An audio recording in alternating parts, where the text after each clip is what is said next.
तो friends, welcome to our YouTube channel New Sunshine, जहां हम डिस्कस करते हैं कुछ बेहतर।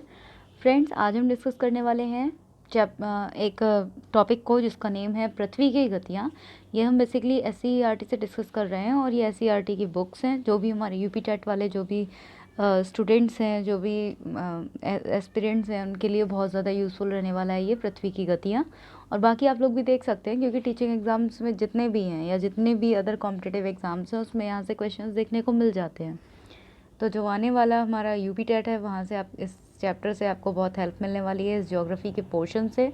तो ज्योग्राफी की पूरी प्लेलिस्ट बनी हुई है, आप वहाँ पर जाकर चेक कर सकते हैं और जाकर टॉपिक्स को देख सकते हैं।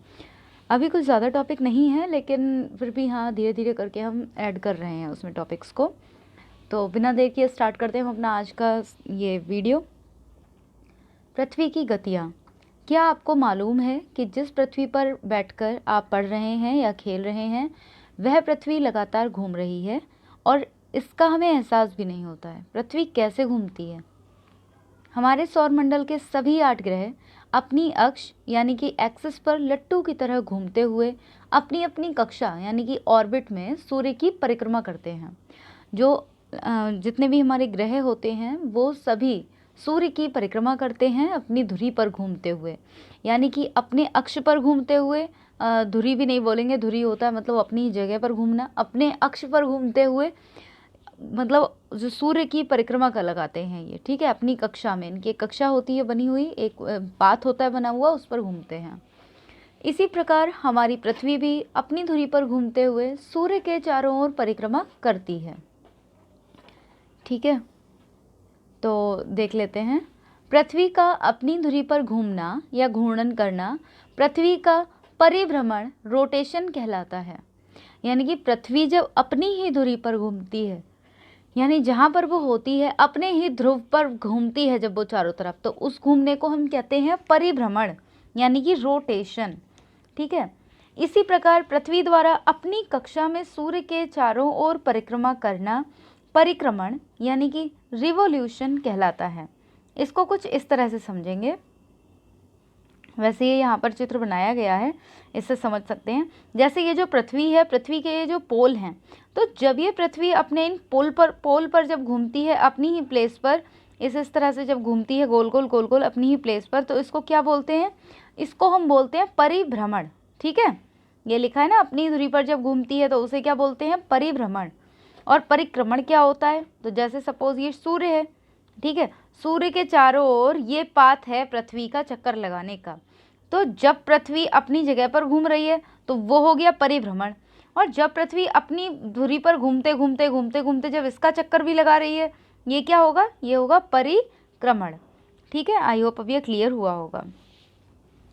पृथ्वी का अक्ष एक काल्पनिक रेखा है जो दोनों ध्रुवों से होकर जाता है। पृथ्वी का जो अक्ष है यानी कि पृथ्वी की जो धुरी है, वो कोई ऐसा तो नहीं है कि एक बीच में से लाइन गई हुई है, ऐसा नहीं है ना। एक काल्पनिक रेखा है जो दोनों ध्रुवों यानी कि नॉर्थ और साउथ पोल दोनों से होकर जाती है। पृथ्वी इसी अक्ष के परितः घूर्णन करती है, यानी कि इसी अक्ष के चारों ओर घूमती है। पृथ्वी का अक्ष उसके कक्षा तल पर बने लंब से 23.5 डिग्री झुका हुआ है। यानी कि जो पृथ्वी इस तरह से गोल होनी चाहिए थी, वो इस तरह से थोड़ी सी 23.5 डिग्री की झुकी हुई है, ठीक है। ये बात हो रही है। दूसरे शब्दों में पृथ्वी का अक्ष पृथ्वी के कक्षा तल से 66.5 डिग्री का कोण बनाता है। इस झुकाव को पृथ्वी के अक्ष का झुकाव कहते हैं, है ना। यानी कि ये जो झुकाव होता है पृथ्वी का, उसे पृथ्वी के अक्ष का झुकाव कहते हैं, यानी कि टिल्टेशन कहते हैं। इस अक्ष के उत्तरी सिरे पर उत्तरी ध्रुव और दक्षिणी सिरे पर दक्षिणी ध्रुव है। ये हमने उस दिन भी देखा था। ये इसका उत्तरी ध्रुव उत्तरी सिरा होता है, यानी कि उत्तरी ध्रुव इसको हम कहते हैं, और जो नीचे वाला सिरा होता है वो दक्षिणी सिरा होता है, जिसको हम दक्षिणी ध्रुव कहते हैं। पृथ्वी की जो दैनिक गतियां होती हैं यानी परिभ्रमण और परिक्रमण, हम इनको अभी डिटेल में देखने वाले हैं। परिभ्रमण को देखते हैं। पृथ्वी पश्चिम से पूर्व की दिशा में घूमते हुए 24 घंटे में एक घूर्णन पूरा करती है, यानी कि पूर्व से पश्चिम की ओर घूमती है, ठीक है, और इस तरह से अपना एक चक्कर पूरा करती है। घूर्णन की इस समयावधि को एक पृथ्वी दिवस कहते हैं। जो ये घूमती है, पूरा एक चक्कर लगाती है, इसको क्या कहते हैं? एक पृथ्वी दिवस, यानी कि अर्थ डे कहते हैं। यह पृथ्वी की दैनिक गति है। इस गति के कारण ही दिन और रात होते हैं। सूर्य, चंद्रमा आदि आकाशीय पिंड पूर्व से पश्चिम, यानी कि पृथ्वी के घूर्णन के विपरीत गति करते हुए दिखाई देते हैं। जो सूर्य है, चंद्रमा है, या जितने भी और आकाशीय पिंड हैं, ये पूर्व से पश्चिम यानी कि पृथ्वी के विपरीत ये चक्कर लगाते हैं। जो पृथ्वी है वो कैसे घूमती है? वो तो घूमती है पश्चिम से पूर्व, यानी कि पश्चिम से पूर्व की तरफ जाती है। और ये जो हमारे पिंड हैं ये किधर जाते हैं? ये जाते हैं पूर्व से पश्चिम की ओर गति करते हुए दिखाई देते हैं।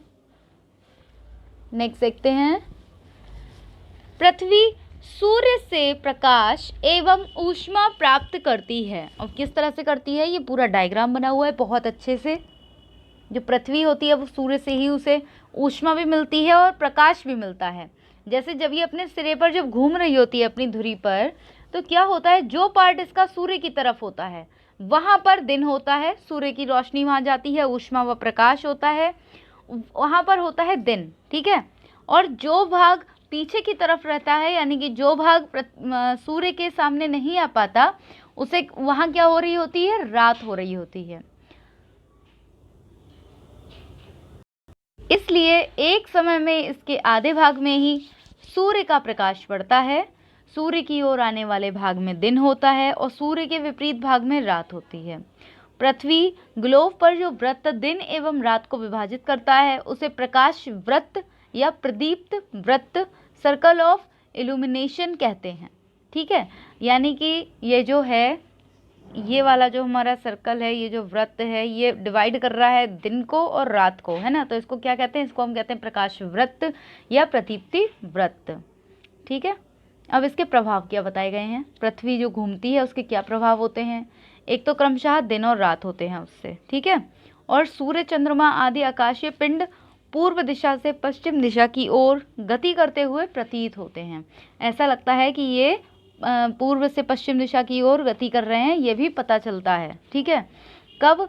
जब अपनी गति पर जब घूर्णन करती है पृथ्वी। ओके, अब बात करते हैं पृथ्वी की वार्षिक गति। तो हमने यहाँ से ये सीखा, जो दिन और रात का होना है वो किस घटना के कारण होता है? वो होता है परिभ्रमण के कारण। जब पृथ्वी अपनी धुरी पर घूमती है उससे क्या होता है? दिन और रात। अब वो होती है उसकी दैनिक गति। एक दिन में मतलब एक दिन में जब चक्कर लगाती है तो उसको क्या बोलते हैं? एक पृथ्वी दिवस। अब हम बात करते हैं वार्षिक गति की, जिसको हम बोलते हैं परिक्रमण, इंग्लिश में कहें तो रिवॉल्यूशन। पृथ्वी अपनी धुरी पर घूमने के साथ साथ दीर्घ वृत्ताकार कक्षा में सूर्य के चारों ओर परिक्रमा भी करती है। ये नीचे डायग्राम में बताया गया है ना। यह 365 दिन 6 घंटे में सूर्य की परिक्रमा पूरी करती है, ठीक है। यह पृथ्वी की परिक्रमण गति कहलाती है। यह पृथ्वी की वार्षिक गति भी होती है। सामान्यतः एक वर्ष में 365 दिन होते हैं। प्रत्येक वर्ष के अतिरिक्त 6 घंटे चौथे वर्ष में एक अतिरिक्त दिन बन जाते हैं, ठीक है। इसीलिए यह चौथा वर्ष 366 का होता है और इसे अधिवर्ष यानी कि लीप ईयर के नाम से जाना जाता है। अधिवर्ष में फरवरी 28 दिन की बजाय 29 दिन का होता है। अब इसको समझने वाली बात है, जैसे पहले एक साल में हुए 365 दिन 6 घंटे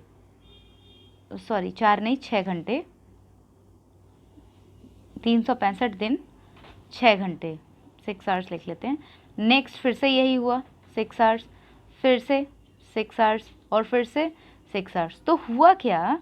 अब हम इनको अगर ऐड करेंगे, 6 1 ज़ा 6, 6 2 ज़ा 12, 6 3 ज़ा 18 और 6 4 ज़ा 24।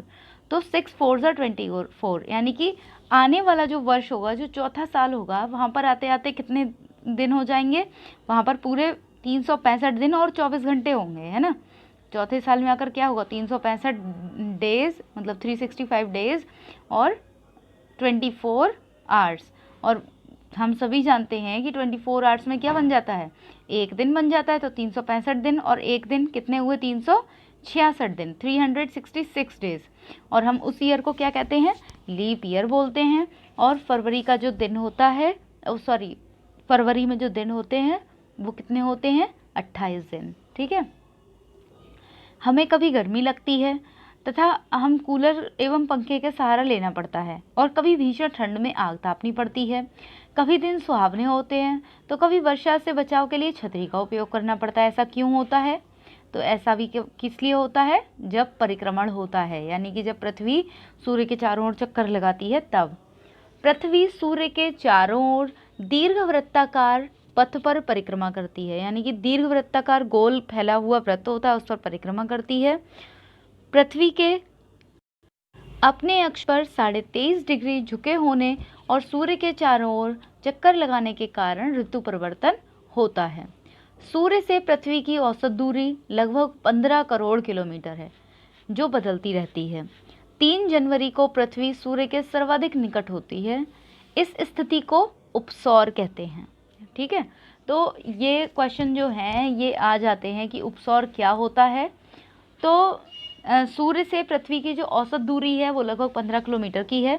ये बदलती भी रहती है, कहीं कहीं पर ज़्यादा हो जाती है, कहीं कहीं पर कम हो जाती है। तो 3 जनवरी को जो पृथ्वी है वो सूर्य के सर्वाधिक निकट आ जाती है, और इस स्थिति को क्या बोलते हैं? हम उपसौर बोलते हैं। आप इसको इस तरह से समझ लीजिए कि जैसे ये सूर्य है और जो पृथ्वी परिक्रमा लगाती है तो वो कुछ इस तरह से लगाती है, इस तरह से फैले हुए वृत्त में। ठीक है, तो जब पृथ्वी सूर्य के सर्वाधिक निकट होती है, यानी कि इस तरह यहाँ पर पास है और यहाँ पर थोड़ा दूर है, ये बात हो रही है कि ये जो है ना, जब पृथ्वी पास होती है सूर्य के तो क्या होता है? तो होता है उपसौर, है ना, उपसौर। और जब पृथ्वी सूर्य से थोड़ा दूर होती है तो उसको हम क्या कहते हैं? वो होती है अपसौर। ठीक है, अपसौर की घटना। अब ये उपसौर अपसौर कब होते हैं ये भी देख लेते हैं। 3 जनवरी को होता है उपसौर, और 4 जुलाई को पृथ्वी सूर्य के सर्वाधिक दूर होती है पृथ्वी से, तो इस स्थिति को क्या कहते हैं? अपसौर। ठीक है,